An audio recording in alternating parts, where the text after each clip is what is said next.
What if you got a performance review from the ultimate authority and it was just perfect? No notes, no areas for improvement, just pure praise. Well, that actually happened to a community 2,000 years ago, a group of people living under incredible pressure.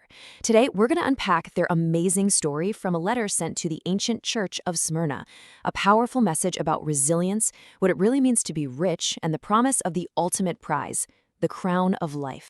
So here's our game plan. First, we'll see what made this church so unique that it got zero criticism. Then, we'll dig into who sent the message and why his identity was so incredibly important for them.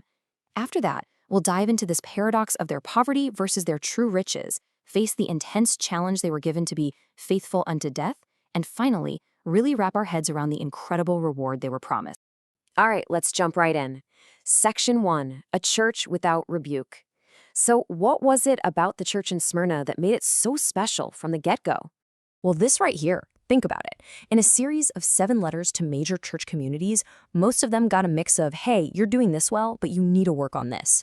But Smyrna and one other, Philadelphia, got only praise. That fact alone should make our ears perk up. It tells us they were doing something profoundly right, and there's a ton we can learn from their story. Now, to really get why their praise was such a big deal, we have to understand their world. Smyrna wasn't some sleepy little town. It was a huge, bustling, influential city. And here's the kicker. It was a major hub for the imperial cult, which was the mandatory worship of the Roman emperor as a god. For a Christian, refusing to do that, to just burn a tiny pinch of incense to Caesar, wasn't just being rude. It was considered treason. This meant their faith was a daily life-or-death choice. Okay, that's the setting. Now for section 2, the message from the risen. Let's look at who's actually sending this message. The way he introduces himself is perfectly designed to give this suffering church the exact hope they needed to hear. These are the words of him who is the first and the last, who died and came to life again. Wow. Just let that sink in for a second. If you're part of a community that's facing the very real threat of death for your beliefs, this intro isn't just a fancy title, it's a lifeline. Let's break down why these 2 phrases were so incredibly powerful. So, calling himself the first and the last was a direct claim to ultimate eternal authority. In a world where the power of the Roman emperors seemed absolute and terrifying, this was a radical reminder. Hey, Caesar's reign, it has a beginning and it has an end. But the one speaking to you exists outside of time itself. He's the one who's truly in control.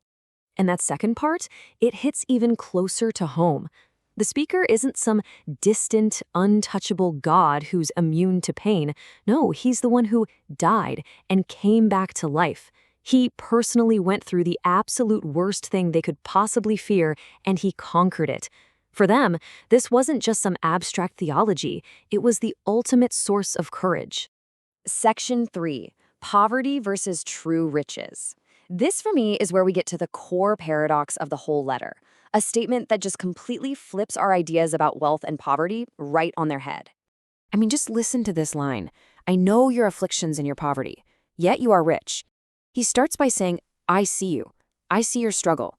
He acknowledges their material poverty, which, by the way, was happening because of their faith. If you didn't worship the emperor, you were often shut out of guilds, business, and society. But then, boom, he completely redefines their entire reality. This slide just lays it out so clearly, doesn't it? It's like there are 2 different sets of glasses for viewing their situation. Through the world's eyes, they were broke, slandered, and losing. But through God's eyes, their suffering was actually producing something priceless. Their material poverty was paradoxically the very thing making them spiritually rich. So what is this spiritual richness, really? It's not just, a positive attitude. It's a faith that's been through the fire and has come out proven and genuine. It's a deep-down contentment that has absolutely nothing to do with your bank account or your social standing. It is the one asset that nobody can ever take away from you. Okay, section 4, faithful unto death. The message now pivots a little bit from encouragement to a very direct and very sobering command, because their trials, they were far from over. The message is brutally honest here. Do not be afraid of what you are about to suffer. They're being warned that actually things are about to get even worse. Prison, intense testing. But notice, they aren't promised an escape from the hardship, they're promised strength through it. So the prophecy mentions 10 days of tribulation. Now, most scholars agree this is symbolic. It doesn't mean a literal 10 24-hour days. but it communicates something absolutely vital. The suffering, as intense as it would be, was for a limited, defined time. It had an end date. It was not going to last forever. And this leads to the ultimate challenge, the heart of the matter: be faithful even to the point of death. It's a call for absolute commitment. But look how the command is immediately tied to the promise: and I will give you the crown of life. The sacrifice and the reward are two sides of the same coin. You can't have one without the other. Which brings us to our final section, the promise of life. So let's take a closer look at this incredible reward, the prize given to those who come out victorious, not by fighting back, but simply by holding on and remaining faithful. Now, this is a super cool detail. The word for crown used here is Stephanos. This wasn't a king's royal crown of gold and jewels. It was the laurel wreath, the garland given to an athlete who just won a grueling race. It's a victor's crown. The prize for enduring and finishing the tough race of faith isn't power or prestige, it's life itself, eternal life. But the promise gets even bigger. The one who is victorious will not be hurt at all by the second death.